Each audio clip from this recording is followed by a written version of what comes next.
El evento mencionado en Éxodo capítulo 4 versículo 24 es uno de los momentos más enigmáticos e intrigantes del Antiguo Testamento.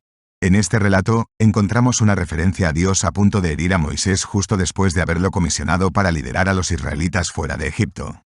Aunque este evento puede parecer contrario a nuestra comprensión moderna, es crucial examinar el contexto y las posibles implicaciones de este episodio. En el Antiguo Testamento, Moisés es reverenciado como una figura de extrema importancia, elegida por Dios para rescatar al pueblo de Israel. A diferencia de Abraham, quien es conocido como el padre de los fieles y quien recibió la alianza incondicional y gracia de Dios, Moisés fue específicamente designado por Dios para liderar a los israelitas desde la esclavitud en Egipto hasta la tierra prometida, donde encontrarían su salvación. Moisés, además de ser reconocido como un mediador de la alianza, a menudo se menciona como el que entregó la ley a los israelitas. Juega un papel fundamental en la narrativa bíblica y es, sobre todo, el autor principal del Pentateuco, que comprende los 5 primeros libros de la Biblia. En el contexto del Antiguo Testamento, Moisés es una figura de extrema importancia y también asume un papel significativo como un tipo y sombra de Jesús en el Nuevo Testamento. La vida y las experiencias de Moisés ofrecen un valor profundo para la comprensión de la historia bíblica. Sus primeras menciones se pueden encontrar en los primeros capítulos del libro de Éxodo. A pesar de haber nacido como un esclavo hebreo, fue adoptado por la familia real egipcia.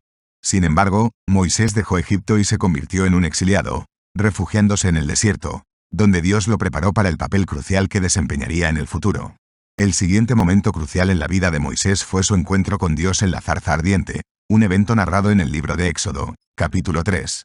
En este episodio, Moisés estaba cuidando el rebaño de Jetro, su suegro y sacerdote de Madián, cuando llegó a la montaña de Dios, conocida como Joreb o Sinaí. Fue en ese momento que el ángel del Señor se le apareció a Moisés, envuelto en una llama de fuego que emanaba del medio de una zarza. Moisés notó que la zarza ardía pero no se consumía, lo que lo intrigó profundamente.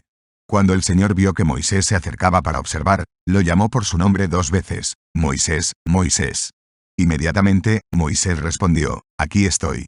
Dios se dirigió a Moisés e instruyó que no se acercara y que se quitara las sandalias de sus pies, ya que el lugar era sagrado. Luego, Dios continuó declarando, yo soy el Dios de tu padre, el Dios de Abraham, el Dios de Isaac y el Dios de Jacob. Moisés, sintiendo reverencia, cubrió su rostro, pues no se atrevía a mirar directamente a Dios. El Señor continuó hablando con Moisés, he visto la aflicción, el sufrimiento y la angustia de mi pueblo en Egipto. He oído su clamor a causa de sus opresores y conozco su sufrimiento. Por tanto, he descendido para liberarlos de las manos de los egipcios y llevarlos fuera de ese lugar, a una tierra espaciosa y fértil, una tierra que emana leche y miel, el territorio de los cananeos, heteos, amorreos, fereceos, heveos y jebuseos. Luego, Dios declaró, he visto el clamor de los hijos de Israel y también he observado cómo los egipcios los oprimen. Por lo tanto, ven ahora, y enviaré a ti a Faraón para que saques a mi pueblo, los hijos de Israel, de Egipto. Aunque Moisés inicialmente resistió e incluso pidió a Dios que enviara a otra persona, finalmente aceptó el llamado divino. Fiel a su promesa, Dios envió al hermano de Moisés, a Aarón, para que lo acompañara en su misión. La historia es ampliamente conocida y continúa con Moisés y Aarón acercándose a Faraón en nombre de Dios, exigiendo que libere al pueblo para que puedan adorar a su Dios. Después de recibir las instrucciones divinas y la bendición de Jetro, Moisés regresó a Egipto 40 años después de haberlo dejado. Su esposa, Séfora, y sus hijos, Gersón y Eliezer, lo acompañaron en este viaje. Sin embargo, Éxodo capítulo 4 versículo 24 describe un incidente intrigante en el que Dios estuvo a punto de quitar la vida de Moisés debido a un pecado que no se revela explícitamente. Sin embargo, en Éxodo capítulo 4 versículo 24, los eventos que rodean este versículo arrojan luz sustancial sobre la naturaleza de la transgresión de Moisés. Dios había instruido a Moisés que advirtiera a Faraón que liberara a Israel, amenazando con tomar al primogénito de Faraón si no obedecía. Dios había preparado a Moisés específicamente durante 40 años para esta misión, y el momento de actuar había llegado. En este contexto, ocurre el episodio en el que Dios estaba a punto de quitar la vida de Moisés debido a un pecado. En el camino de regreso a Egipto, el Señor se encuentra con Moisés y trata de matarlo, dejándolo gravemente enfermo. La razón de este evento se reveló: Moisés no había circuncidado a uno de sus hijos. Fue entonces cuando Séfora, su esposa, tomó una piedra afilada, circuncidó a su hijo y arrojó el prepucio a los pies de Moisés, diciendo, «Eres para mí un esposo de sangre debido a la circuncisión». El pecado de Moisés no se declara explícitamente en Éxodo capítulo 4 versículo 24, pero los eventos que lo rodean proporcionan pistas significativas sobre la naturaleza de su transgresión.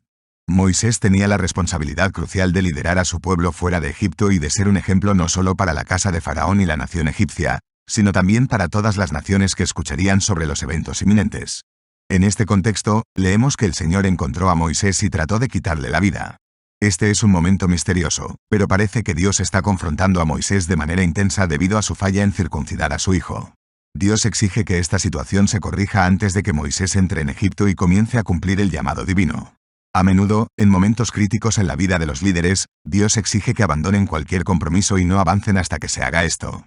Según un comentarista bíblico ampliamente aceptado, Moisés, por alguna razón no mencionada, no cumplió con la instrucción divina relacionada con la circuncisión. La obediencia completa era esencial. En este contexto, la narrativa continúa y encontramos las palabras de Séfora: de hecho, eres para mí un esposo de sangre. Es posible que Séfora haya resistido el ritual de la circuncisión por no ser israelita y quizás lo considerara un rito extraño. Dios, posiblemente, responsabilizó a Moisés por no seguir lo que era correcto, incluso si su esposa no estaba de acuerdo, y permitió que Moisés quedara gravemente enfermo hasta que Séfora realizara la circuncisión. Es interesante notar que la aparente amargura de la esposa de Moisés en este momento puede tener raíces profundas en una comprensión repentina de la gravedad de las acciones de su esposo y de la importancia de que toda la familia siga el camino del Señor. Antes de liderar espiritualmente al pueblo hebreo, era esencial que la vida personal de Moisés estuviera en conformidad con los principios divinos. Parece que Moisés descuidó cumplir con el sagrado ritual de la circuncisión, que simbolizaba la poderosa alianza con su pueblo elegido. Esta negligencia podría haber sido influenciada por la presión de su tribu adoptiva madianita o incluso por la persuasión de Séfora, quien tal vez consideraba esta práctica extraña. Estos ejemplos ilustran que, independientemente de la razón, el pecado no resuelto de Moisés lo hizo inadecuado para desempeñar eficazmente el papel de líder espiritual. Por lo tanto, era crucial que esta cuestión se resolviera antes de que pudiera cumplir adecuadamente su misión divina. La historia de Moisés destaca la importancia de la obediencia a la voluntad de Dios y el compromiso de seguir sus mandamientos. Su viaje nos recuerda que la obediencia no solo trae bendiciones, sino que también demuestra nuestra devoción a Dios y nuestro deseo de servir en su reino. Su historia nos anima a buscar una conexión genuina con Dios, vivir en obediencia y sumisión a su voluntad, y evitar la práctica de la iniquidad. Que podamos aprender realmente de la historia de Moisés y buscar servir a Dios con dedicación, obediencia y alegría en nuestros corazones. Que podamos caminar con Dios de manera plena, honrando y glorificando su nombre en todo lo que hacemos. Que Dios continúe bendiciéndonos y guiándonos en nuestra jornada espiritual.